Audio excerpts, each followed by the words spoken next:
ఆయన పరిశుద్ధమైన సన్నిధానంలో చేరి ఆయన్ని ఆరాధించడానికి, ఘనపరచడానికి, మహిమపరచడానికి దేవుడు మనకు అనుగ్రహించిన ఈ గొప్ప ఆధిక్యత దానిని బట్టి దేవుడు ఎంతైనా స్తుతించబద్దలమైంచున్నాం. వాస్తవానికి నిన్నటి వారమైన మనము ప్రభు తన మహాకృప చేత కాచి దాచి ఇంతవరకు ఆయన చూపిన ప్రేమను బట్టి దేవుడు ఎంతైనా స్తుతించబద్దలమైంచున్నాం కదండి. ఈ దినం చూడలేక ఎంతోమంది మరణించున్నారు, ఈ లోకయాత్ర ముగించున్నారు. కానీ నిన్ను నన్ను సజీవులుగా ఉంచి ఆయుష్ను ఆరోగ్యాన్ని పొడిగించి ఆయన సన్నిధానంలో ఆరాధించగలిగే ధన్యతను భాగ్యాన్ని దేవుడు మనకు అనుగ్రహించుతున్నాడు. అందరూ బట్టి దేవుడు ఎంతైనా స్తుతించబద్దలమైంచున్నాం. ఆరాధన సహాయకరంగా దైవ గ్రంథంలో నుండి దానియేలు గ్రంథము 2వ అధ్యాయము 34 నుండి 36 వరకు మనం మార్చి చదువుకుందాం.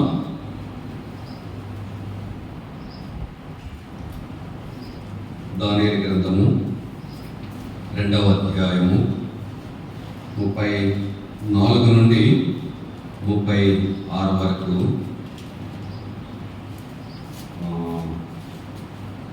మార్చి చదువుకుందాం. మరియు చేతి సహాయం లేక తీయబడిన ఒక రాయి ఇనుమును మట్టిను కలిపిన ఒక ప్రతిమ యొక్క పాదముల మీద పడి దాని పాదములు తుత్తనీదిగా విరగొట్టినట్టు తమకు కనబడేను.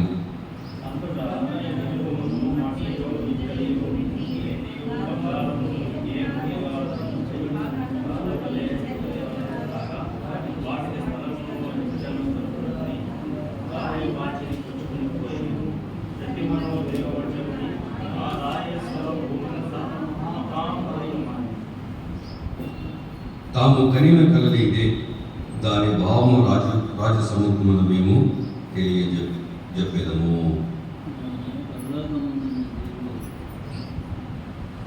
ప్రియులారా, ఇక్కడ ఒక రాయి గురించి దేవుడు, పరలోకమందున దేవుడు నెబుకద్నెజరు రాజుకు బయలుపరుస్తున్నట్టు మనకు కనబడుతున్నట్టుగా చూస్తుంటున్నాం కదండి. ఆ లేఖన భాగాలన్నీ మనం అలాగ చదువుకుంటూ వచ్చినట్లయితే అక్కడ ఒక ప్రతిమ రాజుకు కనబడతా ఉన్నది. తల వచ్చేసి బంగారంతో చేయబడినది, అలాగే విధభాగాలు వెండితో చేయబడించినది, ఇత్తడితో చేయబడించినది, రాగితో చేయబడించినది, ఇనుమతో చేయబడించినది, మట్టితో చేయబడినది అనే విషయము ఉన్నట్టు అక్కడ మనకు కనబడినట్టు కూడా చూస్తుంటున్నాం. అయితే ఆ చేయబడిన ఆ ప్రతిమను ఒక మనం చూసాం కదండి, మరి చేతి సహాయము లేక తీయబడిన ఒక రాయి అనే మాట చూస్తున్నాం. చేతి సహాయము లేక తీయబడిన రాయి. ఆ రాయి ఎప్పుడైతే ఆ ప్రతిమను కొట్టించినదో, కొట్టబడినప్పుడు అది తుత్తనీలుగా చేయబడినట్టు మనం చిన్న రాయి ఆ ప్రతిమను తుత్తనీలుగా చేయబడి అది ఎంత పెద్దదైనది అనే విషయాన్ని 35లో పైన భాగాలు మనం చూస్తాం కదండి. ఆ రాయి సర్వభూతలమంతా మహాపర్వతములాయను అనే మాటను చూస్తున్నాం.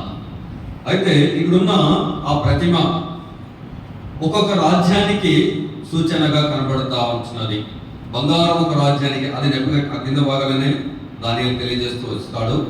బంగారం అనేది నెబుకద్నెజరు రాజు యొక్క పరిపాలనకు తెలియజేస్తూ, పారసీక పరిపాలనకు తెలియజేస్తూ, అలాగనే కింద భాగాలను అలాగే వచ్చినట్టయితే ఇనుప వచ్చేసి రోమా సామ్రాజ్యానికి తెలియపరుస్తున్నాడు.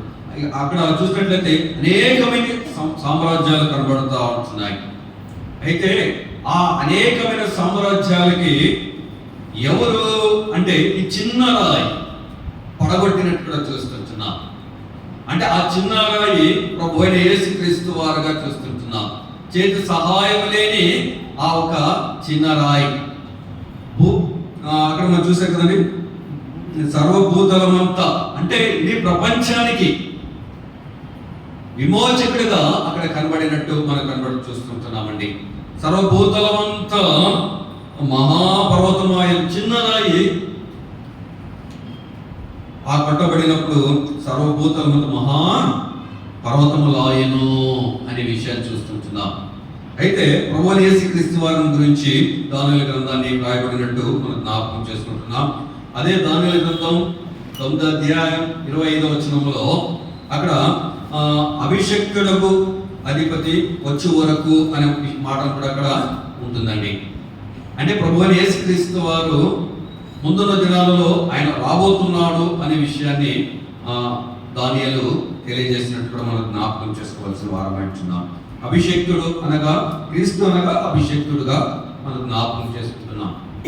మెస్సయ్య కింద భాగంలో అభిషేక్తుడు అని వేసి కుటుంబంలో ఒకటి మెస్సయ్య కూడా కింద ఒక మాట దగ్గర వేసిన వారికి మనం జ్ఞాపకం చేసుకుంటున్నాం. అయితే ఈ పరలోక ఈ యొక్క దేవుడు ప్రభువైన యేసుక్రీస్తు వారు ఆయన ఎంత ఉన్నతమైన వాడు అనే విషయాన్ని ఒకసారి మనం ఆలోచన చేసినట్లయితే అదే మాటను అదే 2వ అధ్యాయము 37లో చూసినట్లయితే పరలోకమందున్న దేవుడు అనే విషయాన్ని అక్కడ తెలియపరుస్తూ వస్తుంటున్నారు. ప్రభువైన యేసుక్రీస్తు వారు ఎక్కడున్నవారంట? ఎక్కడున్నవాడు? ఆయన పరలోకమందున్న దేవుడుగా మనము జ్ఞాపకం చేసుకోబోతుంటున్నాం. అలాగనే అదే 2వ అధ్యాయము 47వ వచనంలో మనం జ్ఞాపకం చేసుకున్నట్లయితే నీ దేవుడు దేవతలకు దేవుడును రాజులకు ప్రభువు అనే విషయాన్ని అక్కడ రాయబడినట్టు కూడా చూస్తుంటున్నాం. ఆయన ఎలాంటి దేవుడు అంట? దేవతలకు దేవుడును రాజులకు ప్రభువును అనే విషయాన్ని తెలియజేస్తున్నట్టు మనం జ్ఞాపకం చేసుకోవాల్సిన వారం అంటున్నాం. అలాగనే ఆయన ఎలాంటి దేవుడు అని ఒకసారి మనము ఆలోచన చేసుకుంటూ వెళ్ళినట్లయితే 3వ అధ్యాయం 27వ వచనంలో కూడా ఆ మాట చూస్తుంటున్నాం. ఏమంటా? ఆయన మహోన్నతుడైన దేవుడు. ఎలాంటి దేవుడు అంటండి? ఆయన మహోన్నతుడైన దేవుడు అనే విషయాన్ని చూస్తుంటున్నాం. అదే 3వ అధ్యాయం 28వ వచనానికి వచ్చేంత లోపల ఆయన ఎలాంటి దేవుడు అంట? వీరి దేవుడు పూజార్హుడైన దేవుడు. ఎలాంటి దేవుడు అండి? పూజార్హుడైన దేవుడు అనే విషయాన్ని మనము జ్ఞాపకం చేసుకోవాల్సిన వారమై ఉంటున్నాం.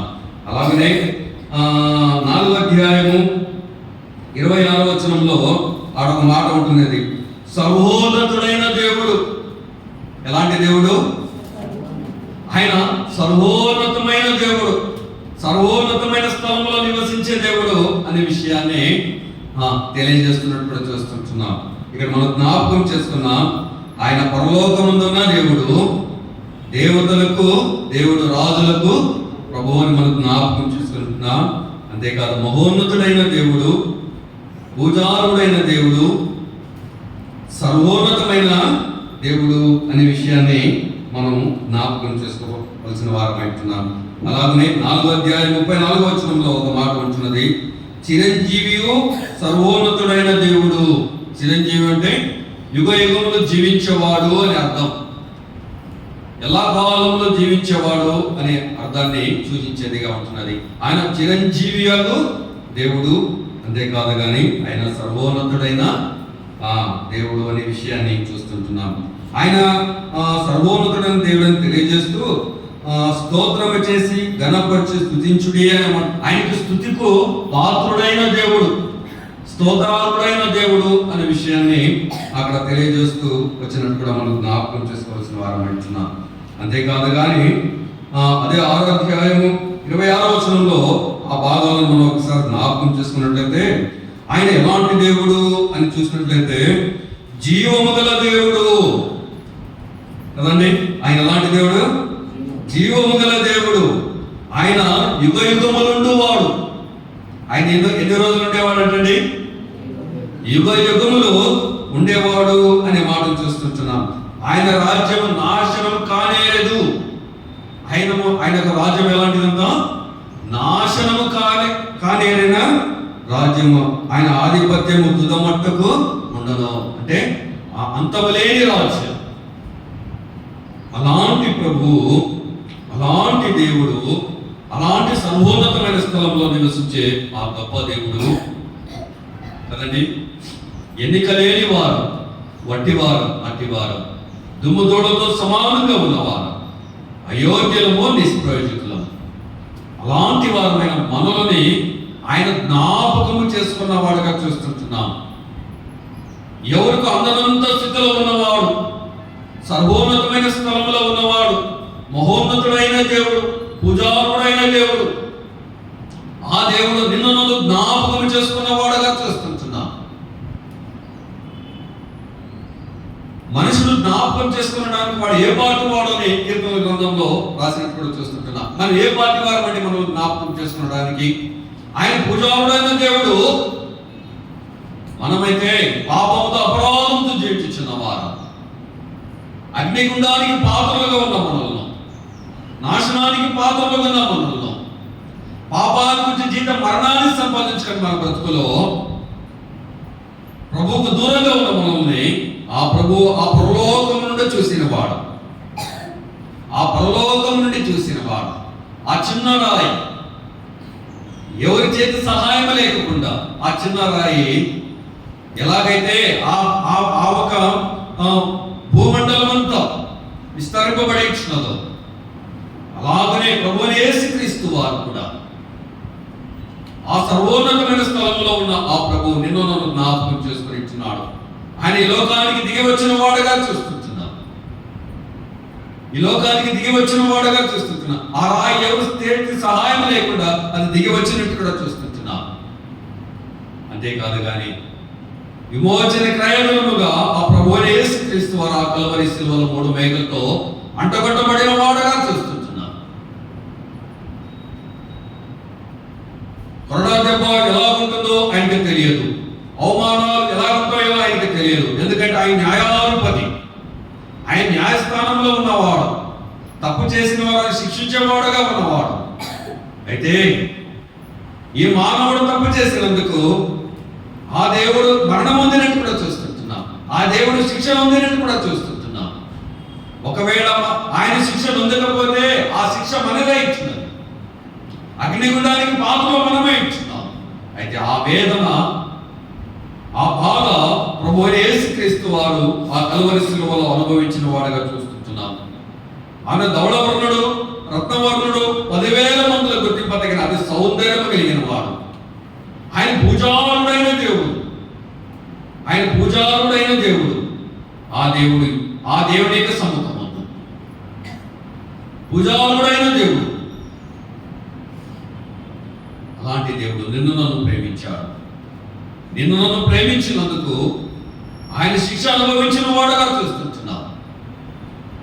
ఆయన శరీరం అంతా నాగేటి చలువలో దున్నబడినట్టు కూడా చూస్తుంటున్నాం. పుట్టు వేయడానికి కూడా వీలు కానందుకే శరీరం గాయపరచబడినట్టు కూడా చూస్తుంటున్నాం. ఆయన నలిగిపోయినట్టు కూడా చూస్తుంటున్నాం. అంతేకాదు కానీ ఆయన తలకు